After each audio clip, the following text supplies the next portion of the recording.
5 questions qu'il ne faut jamais, alors là, jamais poser à son époux. La première question, est-ce que tu m'aimes? Écoutez, l'homme ne témoigne pas l'amour de la même manière que la femme.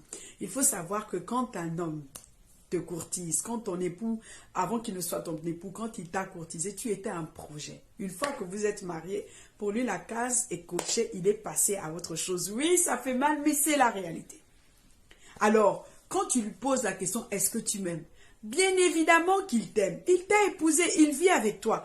Contrairement à ce que beaucoup de femmes pensent, mais font l'erreur de penser comme ça. Les hommes ne sont pas hypocrites. Les hommes ne savent pas faire semblant. Quand vous ne faites pas son compte, quand il ne vous aime pas, il ne vous tolère pas. Oui, alors s'il t'a épousé, c'est qu'il t'aime. Si vous vivez ensemble, c'est qu'il t'aime. Si vous vous levez tous les matins ensemble, c'est qu'il t'aime. Donc, ne pose jamais, ne cherche pas à poser cette question. Peut-être tu as besoin qu'il exprime cet amour. Tu as besoin peut-être qu'il t'enlace. Tu as peut-être besoin qu'il te dise des mots tendres. Écoute, c'est aussi simple que cela. Si tu as besoin, exprime-le. Nous, femmes, nous devons arrêter avec cette mentalité de croire que tout doit venir que de l'homme. Non, exprime-le. Écoute, tu veux que ton mari t'enlace tous les matins, lève-toi tous les matins, prends la résolution et va, enlace-le. Tu étais un projet. Maintenant que vous êtes mariés, les choses ont changé. La période de parade est terminée. Maintenant, tu te dis, oh mon Dieu, c'est pas lui. Et c'est à ce moment, si tu ne fais pas attention, tu vas commencer à rentrer dans les plaintes. Et les plaintes vont te mettre dans une situation difficile parce que tu vas commencer à douter de ton époux et manquer le but. Tu es une aide. Même cela, tu es une aide. Quand on est marié, on fait ce qu'il faut faire. Si tu veux que ton mari t'enlace, eh bien, enlace-le. La deuxième question qu'il ne faut jamais poser à son époux, c'est « Est-ce que tu me désires ?» Oui, mesdames, quand on est une femme mariée, on ne demande pas à son mari « Pourquoi tu ne me touches plus ?» Écoutez, tu dois pouvoir entretenir le désir. L'homme aussi, ton époux a besoin de sentir que tu le désires. Oui, et généralement, beaucoup de couples rentrent dans cette phase où on devient comme des statues. Ok, est-ce qu'elle me désire? L'homme aussi a besoin de savoir qu'il est désiré de sa femme. Et ça s'entretient. Ça s'entretient. Une femme sage sait que il y a 7 jours dans la semaine et elle doit au minimum, quand elle n'est pas en période de menstruation, au minimum aller le visiter une fois par semaine. Ton mari a besoin de savoir que toi aussi tu le désires. Donc, tu n'as pas besoin, si tu commences à te poser la question, est-ce qu'il me désire? Pourquoi il ne me touche plus? Ça veut dire que peut-être c'est toi d'aller vers lui et exprimer ce désir. Oui, parce que nous aussi les femmes, nous avons ce désir. Mais nous avons tendance à l'étouffer en pensant que c'est l'homme qui doit simplement désirer la femme. Non, les hommes n'aiment pas demander. Ton époux a besoin de se sentir désiré par toi. Alors tu ne poses pas la question, qu'est-ce que tu fais? Tu engages le désir et tu lui démontres que tu le désires. La troisième question qu'il ne faut jamais poser, alors là, jamais poser à son époux, c'est est-ce que tu me trouves belle? Écoutez, quand tu commences à demander à ton époux, est-ce que tu me trouves belle? Ça veut dire que tu commences à avoir un manque de confiance en toi. Oui, en tant que femme, on a besoin d'être encensé, galvanisé. Nous avons besoin de mots doux. C'est comme ça que Dieu nous a créés. Donc, assurément, tu as besoin de ces mots doux. Mais les hommes ne sont pas hypocrites. Fais ce qu'il faut faire et quand il te verra, il dira « Waouh, j'ai une belle femme. » Oui, sois présentable, sens bon. Que ton apparence à la maison ne soit pas comme, ok, une femme négligée. L'homme, quand il voit, et ce qu'il voit, il apprécie, il s'exprime. Écoute, Adam a vu Ève, il a dit, voici cette fois-ci, l'os de mon os, chair de ma chair. Et il a même encore dit, c'est pourquoi l'homme quittera son père et sa mère et s'attachera à une femme. Alors, ton apparence compte. Ne demande pas, est-ce que tu m'aimes? Non, présente-toi de manière à ce qu'il s'exclame, waouh, j'ai une belle femme.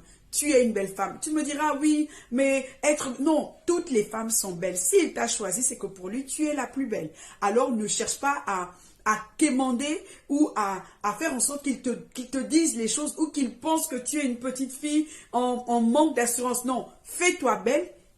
Fais-toi belle pour lui, spécialement pour lui. Sens bon, sois propre et tu verras combien de fois il va t'encenser. La troisième question, pourquoi tu n'investis pas avec moi? Oui, nous les femmes, nous avons tendance à faire cette erreur. Écoutez, l'homme est visuel.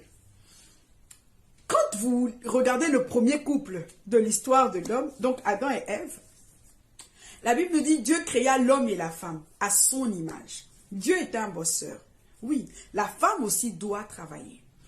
Écoutez, Moi, je suis le genre de femme qui ne croit pas que l'homme est appelé à donner, mais que l'homme est appelé à ajouter. Quand tu veux que ton mari et toi, vous vous associez, ou quand tu veux que ton mari investisse, t'ajoutes quelque chose. Par exemple, tu as le projet et lui, il a la partie financière. Quand tu veux, tu dois te prendre au sérieux. Écoute, montre déjà à ton mari ce que tu fais. Qu'est-ce que tu fais avec le peu que tu as? Comment tu entretiens le rêve que tu as? Par exemple, moi, c'est un exemple. Moi, je veux ouvrir une boulangerie. Tu vas vers ton mari et tu dis, chérie, moi, je veux ouvrir une boulangerie. Tu dis, donne-moi de l'argent, je veux ouvrir une boulangerie. C'est trop basique. Il faut que tu lui montres réellement le plan de A à Z. Comment tu vas faire pour ouvrir une boulangerie? Comment tu vas te fournir en farine, par exemple? Quel genre de boulangerie tu veux avoir? Comment tu vas aménager? Ok, dans quel quartier? Combien tu t'attends à de recettes par mois? Il faut que toi-même, tu sois sérieuse. L'homme marche avec la vue et non avec ce qu'il y a dans le cœur. L'homme n'a pas la capacité de regarder dans le cœur. Donc, et des preuves. Je me souviens de cette histoire, une femme qui est venue se plaindre parce que son mari n'investissait pas et son mari ne faisait rien avec son argent. Et à chaque fois quand elle se plaignait, mais je lui disais, ok, tu travailles depuis combien de temps? Elle m'a dit 5 ans. Je lui ai dit, remets-toi en question 5 minutes. Depuis 5 ans que tu travailles, tu as combien de salaire? Elle m'a donné son salaire. Qu'as-tu fait de ton salaire? Et elle me dit rien. Je dis, ton mari ne t'a pas empêché de faire quelque chose de ton salaire. Alors, aie des preuves. L'homme a besoin de voir comment tu es diligente, comment tu es passionnée, comment tu es ordonnée, comment tu gères l'argent. Et là, il vient, il rajoute. Et la 5e question, je crois, la 5e question, est-ce que tu me trompes? Écoutez, c'est une question à bannir. On ne demande pas à un époux, est-ce que tu me trompes?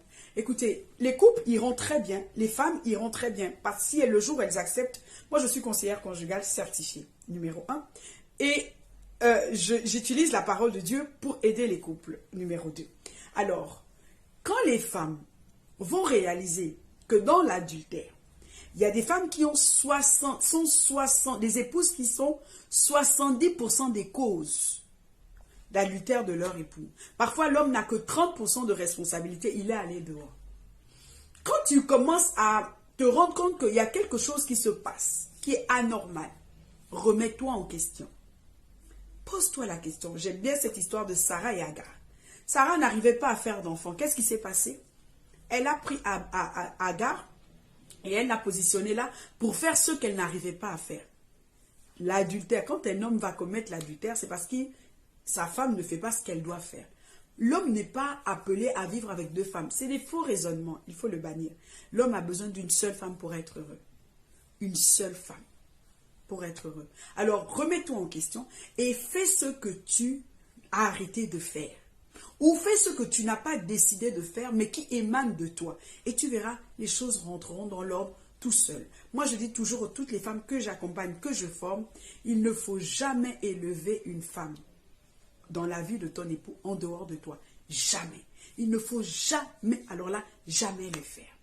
Alors, si tu as aimé cette vidéo, n'hésite pas à la partager, à la liker, à l'enregistrer comme tes favoris. Et à la prochaine.